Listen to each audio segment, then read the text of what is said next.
नमस्कार दोस्तों, स्वागत है हमारे YouTube चैनल में। आज देखते हैं छायावाद से महत्वपूर्ण प्रश्न, और ये प्रश्न बीपीएससी परीक्षाओं के लिए बहुत ही महत्वपूर्ण होंगे।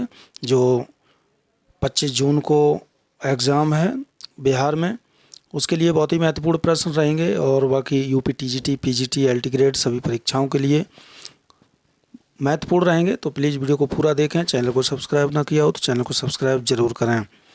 तो चलिए शुरू करते हैं। आज का पहला प्रश्न है प्रश्न नंबर 37। नखत की आशा किरण समान हृदय के कोमल कवि की कांत।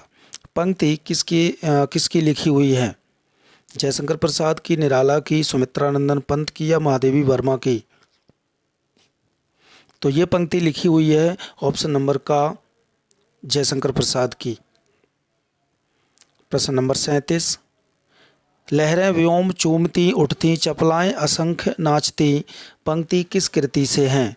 लहर से, झरना से, आंसू से या कामायनी से?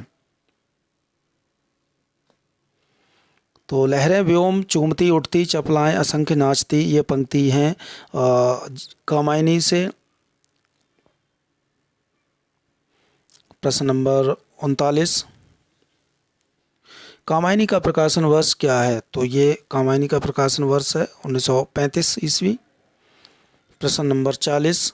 जयशंकर प्रसाद की रचना इनमें से कौन सी है? बब्रुवाहन, अयोध्या का उद्धार, प्रेमराज, उपरोक्त सभी? तो इनमें से ये सभी रचनाएं जयशंकर प्रसाद की हैं। ऑप्शन नंबर घ इज राइट आंसर। प्रश्न नंबर 41। निराला किसे अपना आध्यात्मिक गुरु मानते थे? विवेकानंद को, परमहंस को, अरविंद को या कृष्ण को? तो इसका सही उत्तर हो जाएगा निराला जो है अपना आध्यात्मिक गुरु मानते विवेकानंद को। प्रश्न नंबर 42। निराला की किस कविता को महाकाव्यात्मक रचना की संज्ञा दी गई? तुलसीदास को, या फिर राम की शक्ति पूजा को, या सरोज स्मृति को, या यमुना के प्रति? तो निराला की जो कविता है राम की शक्ति पूजा, इसको महाकाव्यात्मक की संज्ञा दी गई है। ऑप्शन नंबर ख इज राइट आंसर। प्रश्न नंबर 43। राम की शक्ति पूजा का मूलाधार क्या है? तो राम की शक्ति पूजा का जो मूल आधार है वो है ऑप्शन नंबर ग कृतिवास रामायण। प्रश्न नंबर 44। निराला का प्रथम काव्य संग्रह कौन सा है?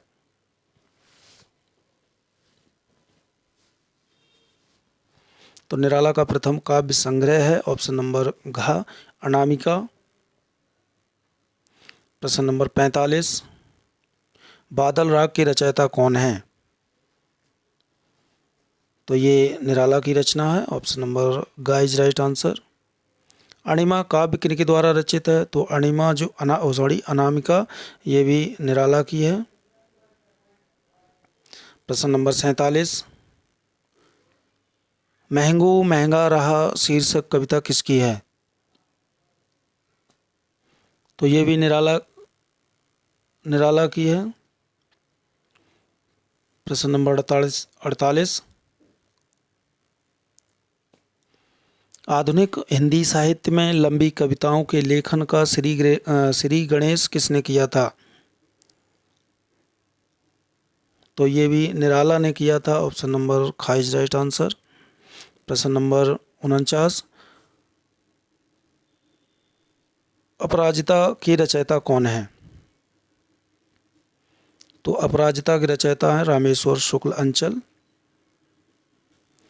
प्रश्न नंबर 50। रविंद्र कविता कानन के रचयिता कौन है? तो रविंद्र कविता कानन के रचयिता हैं ऑप्शन नंबर ग निराला। प्रश्न नंबर 51। विधवा को इष्ट देव के मंदिर की पूजा सी किसने कहा? तो ये विधवा को इष्ट देव के मंदिर की पूजा सी कहा है निराला ने। प्रश्न नंबर 52। निराला की जूही की कली उदाहरण है? मात्रिक छंद का, वर्णिक छंद का, मुक्तक छंद का, या फिर इनमें से कोई नहीं। तो जूही की कली एक उदाहरण है मुक्त छंद का। ऑप्शन नंबर ग इज राइट आंसर। प्रश्न नंबर 53, रवण छंद या केचुआ छंद किस कवि की रचनाओं में है? तो ये निराला की रचनाओं में। प्रश्न नंबर 54, निराला की लंबी कविताओं में कौन सी लंबी कविता नहीं है? भिक्षुक, कुकुरमुत्ता, सरोज स्मृति, राम की शक्ति पूजा। तो इनमें से जो लंबी कविता है वो है कुकुरमुत्ता है, राम की शक्ति पूजा है, सरोज स्मृति है, लेकिन भिक्षुक जो है वो लंबी कविता नहीं है। प्रश्न नंबर 55, निराला का जन्म कहाँ हुआ था? तो निराला का जन्म हुआ था बंगाल में। प्रश्न नंबर 56, राम की शक्ति पूजा में निराला की इन दो कविताओं का सार तत्व समाहित है? तुलसीदास और सरोज स्मृति, तुलसीदास और बादल राग, सरोज स्मृति और तोड़ती पत्थर, जागो फिर एक बार और तुलसीदास। तो राम की शक्ति पूजा में दो कविताओं का सार तत्व समाहित है, वो है ऑप्शन नंबर का तुलसीदास और सरोज स्मृति। प्रश्न नंबर 57, जूही की कली पर अश्लीलता का आरोप लगाकर किसने वापस कर दिया था? तो ये कर दिया था महावीर प्रसाद द्विवेदी ने। प्रश्न नंबर 58, कौन सी रचना शोक गीत के रूप में लिखी गई? तो सरोज स्मृति लिखी गई है, इनकी पुत्री थी सरोज, उनकी याद में इन्होंने ये लिखी थी रचना। प्रश्न नंबर 59, नेताजी के साथ किस कवि की 1997 ईस्वी में जन्म शती मनाई गई है? तो इसका सही उत्तर हो जाएगा घा सुमित्रानंदन पंत की, वो सॉरी निराला की।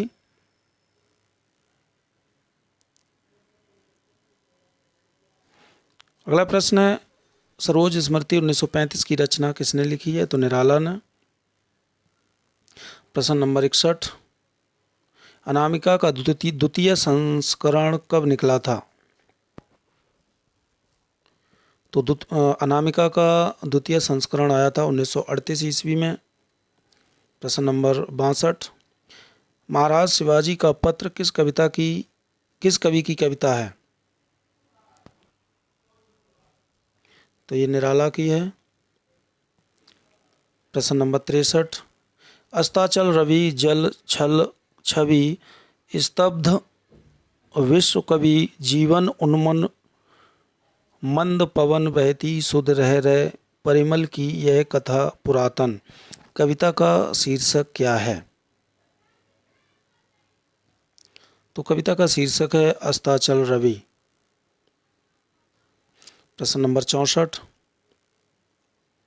ये कान्य कुब्ज कुल कुलांगार खाकर पत्तल में करते छेद किससे संबंधित है? तो ये सरोज स्मृति से संबंधित है। प्रश्न नंबर 65, धिक जीवन जो पाता ही आया विरोध, धिक साधन जिसके लिए किया सदा ही शोध, पंक्ति किससे संबंधित है? तो ये राम की शक्ति पूजा से संबंधित है। प्रश्न नंबर 66, निम्न पंक्तियाँ किस प्रसिद्ध लंबी कविता से उद्धृत हैं? प्रतिपल परिवर्तित विहु वेद कौशल समूह राक्षस विरुद्ध प्रत्यु कुद्ध कपि विषमहु। तो ये पंक्तियाँ हैं ऑप्शन नंबर का राम की शक्ति पूजा से।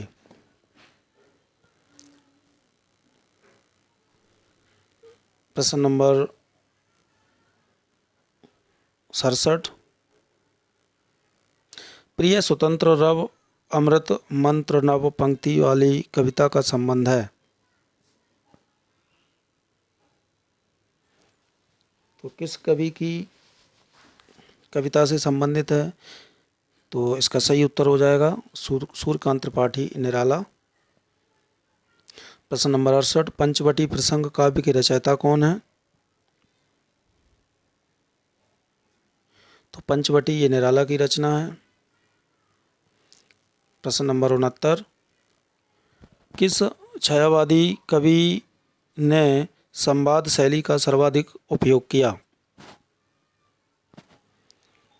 तो निराला ने किया। गीतिका के रचनाकार कौन है? तो ये भी सूर्यकांत त्रिपाठी निराला है। प्रश्न नंबर 71, अस्ताचल रवि कविता किसकी है? तो अस्ताचल रवि ये कविता निराला की है। प्रश्न नंबर 72, आज क्यों तेरी वीणा मौन है पंक्ति के रचनाकार कौन है? तो ये महादेवी वर्मा की पंक्ति है। प्रश्न नंबर 73,